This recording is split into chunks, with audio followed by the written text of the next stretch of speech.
Assalamualaikum warahmatullahi wabarakatuh. Nama saya Rima Nurvita. Saya adalah calon guru penggerak Angkatan 5 dengan fasilitator Ibu Lydia Ardian MBSI dan pengajar praktik Ibu Purwanti Ningsih. Di sini saya akan menyediakan video animasi pendek guna memenuhi tugas modul 1.1A6 demonstrasi kontekstual filosofi pemikiran Ki Hajar Dewantara berpihak pada anak. Pendidikan menurut Ki Hajar Dewantara berarti menuntun terhadap kekuatan kodrat yang dimiliki anak agar mampu mencapai keselamatan dan kebahagiaan yang setinggi-tingginya, baik sebagai seorang manusia maupun anggota masyarakat. Pendidikan berpihak kepada anak berarti pendidikan harus berpusat kepada anak atau kepada siswa. Di sini, guru dan siswa dapat berkolaborasi bersama. Guru dapat mengembangkan potensi yang dimiliki siswa agar siswa dapat tumbuh sesuai dengan kompetensinya sehingga terwujudlah merdeka belajar. Salah satu contoh pendidikan berpusat kepada anak yaitu bermain. Bermain adalah kodrat anak. Permainan dapat digunakan sebagai bagian pembelajaran di kelas dan di sekolah, di mana pada dasarnya anak menyukai permainan. Oleh karena itu, pendidik harus menghargai setiap kodrat anak agar tercipta pembelajaran yang menyenangkan. Sesuai dengan semboyan Ki Hajar Dewantara, yaitu ing ngarsa sung tulodo, di depan memberi contoh, ing madya mangun karso, di tengah memberi semangat, tutwuri handayani, di belakang memberi dorongan. Menurut Ki Hajar Dewantara, pendidikan seperti petani. Pendidik ibarat petani dan anak ibarat biji padi. Anak ibarat biji padi yang disemai dan ditanam oleh petani di lahan yang disediakan. Pak Tani dalam proses bercocok tanam dengan menyediakan lahan, memupuk, menyiram, dan memberi sinar matahari yang cukup sesuai dengan potensi, sehingga semua peserta didik bisa tumbuh maksimal sesuai dengan kompetensinya. Pendidikan adalah kebudayaan. Pendidikan adalah benih-benih kebudayaan, di mana kebudayaan dan pendidikan adalah dua hal yang tidak dapat dipisahkan dan menjadi satu kesatuan. Contoh-contoh kebudayaan. Di sini saya mengambil dua contoh kebudayaan, yaitu di daerah saya dan di sekolah. Seperti gambar di sebelah kiri, yaitu contoh kebudayaan di daerah saya yang kita kenal dengan istilah sayan. Sayan adalah bentuk kerjasama dan saling tolong-menolong apabila di sekitar tetangga ada yang membangun rumah tanpa mengharapkan imbalan apapun. Dari budaya sayan ini, dapat mengajarkan peserta didik tentang nilai-nilai luhur seperti kerjasama, gotong royong, tolong-menolong, persatuan dan kesatuan. Kedua, budaya di sekolah, contohnya berjabat tangan. Budaya berjabat tangan ini menjadi suatu kebiasaan yang dapat diajarkan oleh peserta didik nilai-nilai luhur seperti menghormati orang yang lebih tua, menjalin silaturahmi, dan memanusiakan manusia. Inti dari filsafat pendidikan menurut Ki Hajar Dewantara yaitu adalah perubahan. Seperti tata surya yang selalu bergerak sesuai dengan orbitnya. Dalam upaya memelihara kebudayaan, kita harus bergerak sesuai dengan kodrat alam dan kodrat zaman yang berdasarkan pada nilai-nilai kemanusiaan. 3 prinsip perubahan. Prinsip-prinsip perubahan disebut dengan trikon. Yang pertama, kontinuitas, yaitu melestarikan kebudayaan asli Indonesia, kita harus terus-menerus dan berkesinambungan. Yang kedua, konvergen, mengembangkan kebudayaan nasional Indonesia, kita harus memadukan dengan kebudayaan asing yang dipandang dapat memajukan bangsa Indonesia. Dan yang ketiga, konsentris, pendidikan yang dilakukan harus tetap berdasarkan kepribadian kita sendiri. Budi pekerti, pendidikan budi pekerti berhubungan dengan cipta, rasa, dan karsa.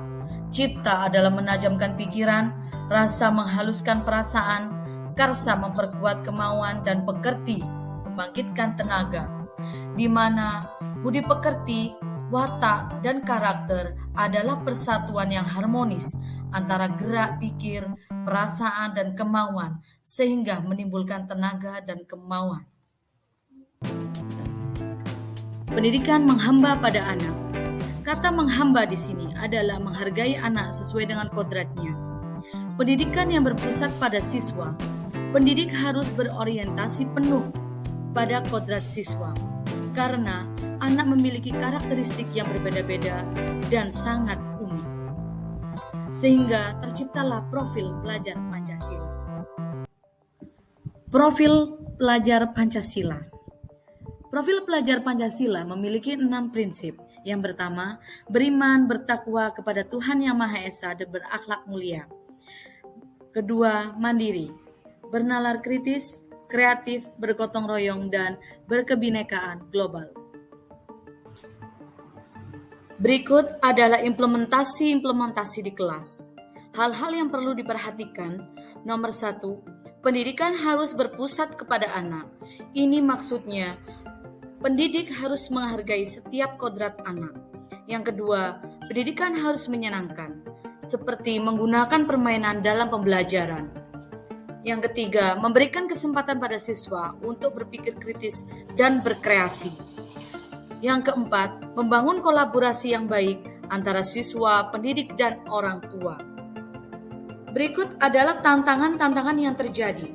Yang pertama, orang tua murid beranggapan anak yang pandai adalah anak yang cerdas dalam bidang akademiknya.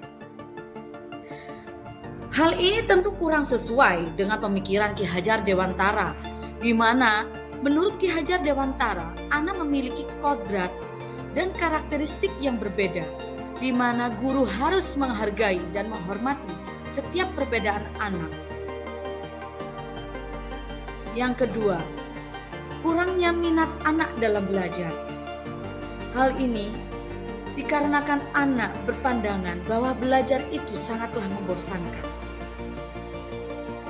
Berikut adalah solusi-solusi atas tantangan yang terjadi. Yang pertama, membangun pendekatan kepada orang tua siswa. Hal ini berguna untuk menjelaskan tentang kodrat atau kompetensi setiap siswa itu berbeda. Mereka memiliki suatu keahlian di bidangnya masing-masing. Oleh karena itu, kerjasama antara pendidik dan orang tua sangatlah penting dalam mengembangkan kompetensi anak.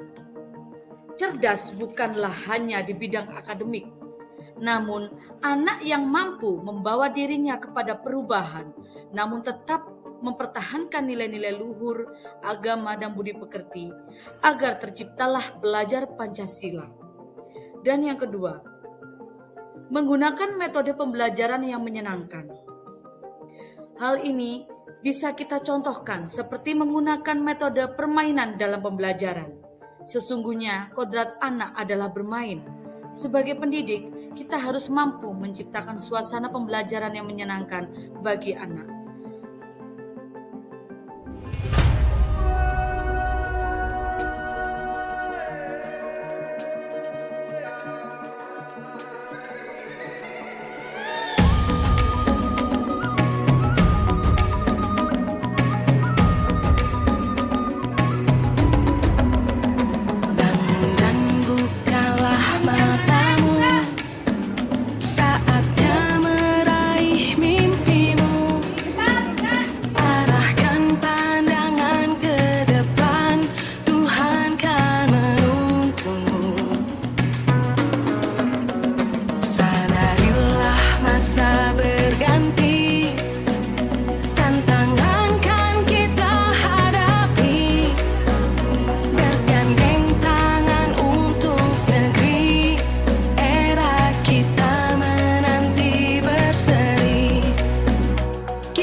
Terima kasih.